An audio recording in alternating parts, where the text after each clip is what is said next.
রাজধানীতে শিক্ষকদের কর্মসূচিতে পুলিশি বাধার প্রতিবাদ সহ ৪ দফা দাবিতে দেশের এমপিওভুক্ত শিক্ষা প্রতিষ্ঠানে চলছে শিক্ষকদের অনির্দিষ্টকালের কর্মবিরতি। শিক্ষার্থীরা ক্লাসে হাজির হলেও পাঠদান হয়নি। দাবি আদায় না হওয়া পর্যন্ত আন্দোলন চালিয়ে যাওয়ার ঘোষণা দিয়েছেন শিক্ষকরা।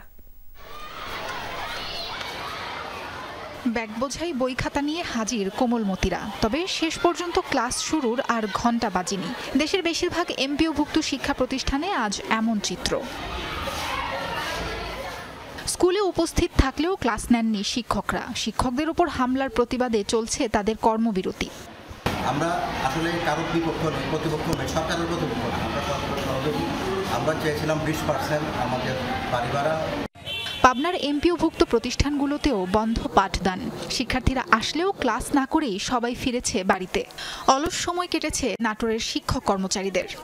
মাত্র 500 টাকা থোক বরাদ্দ দেওয়া হয়েছিল, যেটা আমাদের জন্য খুবই লজ্জার। শিক্ষকের উপরে যে হামলা হয়েছে তার প্রতিবাদে এবং কর্মবিরতির জন্য আমরা আজকে সবাই কর্মবিরতিতে বসছি। ঝিনাইদহে স্কুল আঙিনাতেই কেটেছে শিক্ষার্থীদের সময়। প্রতিবাদ কর্মসূচির কারণে বগুড়াতেও ক্লাস বর্জন করেছেন শিক্ষকরা।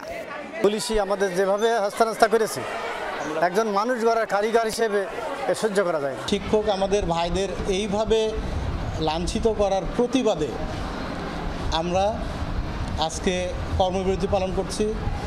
অনেক স্টুডেন্ট আসছে ক্লাস করার উদ্দেশ্যে, কিন্তু এসে তারা ক্লাস করতে পারছে না। শিক্ষকদের কর্মসূচিতে পুলিশের বাধার প্রতিবাদ, চিকিৎসা ভাতা বৃদ্ধি, কর্মচারীদের ঈদ বোনাস 75% বৃদ্ধি সহ 4টি দাবি আদায় না হওয়া পর্যন্ত কর্মসূচি চালিয়ে যাওয়ার ঘোষণা দেয় বরিশালের শিক্ষকরা।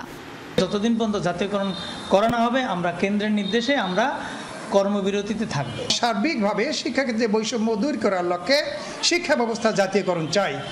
হাজিরা খাতায় শিক্ষার্থীদের উপস্থিতি নিশ্চিত করে ক্লাস কক্ষ ত্যাগ করেন রংপুরের শিক্ষকরা। কবে বিদ্যালয়ের কার্যক্রম স্বাভাবিক হবে এ নিয়ে দুশ্চিন্তায় শিক্ষার্থীরা। শিক্ষকরা যদি শিক্ষা জাতি মেরুদণ্ড হয়, তো পক্ষান্তর শিক্ষকই জাতি মেরুদণ্ড, তো তারা যদি পিছায় পড়ে জাতি কিভাবে আগাবে আপনারা বলেন? আজকে টিচারদের ধর্মঘট পালনের জন্য ক্লাস হয় নাই, বাট আমাদের প্রথম পিরিয়ডে আর কি নাম প্রেজেন্টটা হয়েছে। তবে সিলেট, কুড়িগ্রাম সহ কয়েকটি জেলায় দেখা গেছে ভিন্ন চিত্র। দাবি দেওয়ার সাথে একাত্মতা জানিয়ে বার্ষিক পরীক্ষাকে সামনে রেখে ক্লাস নিয়েছেন শিক্ষকরা। শিক্ষকদের উপর যে হামলা হয়েছে, আমরা শিক্ষক হিসাবে এর তীব্র নিন্দা জানাই। এরকম ন্যাক্কারজনক ঘটনা, আর যারা হামলা করেছে তাদের উপযুক্ত শাস্তিও কামনা করি। বার্ষিক পরীক্ষা আসন্ন, তাই ছাত্রদের স্বার্থের কথা বিবেচনা করে আমরা এই মুহূর্তে কোনো কর্মবিরতি বা ধর্মঘট এই জাতীয় কোনো কর্মসূচিতে যাচ্ছি না। আমরা ছাত্রদেরকে ক্লাস করাচ্ছি।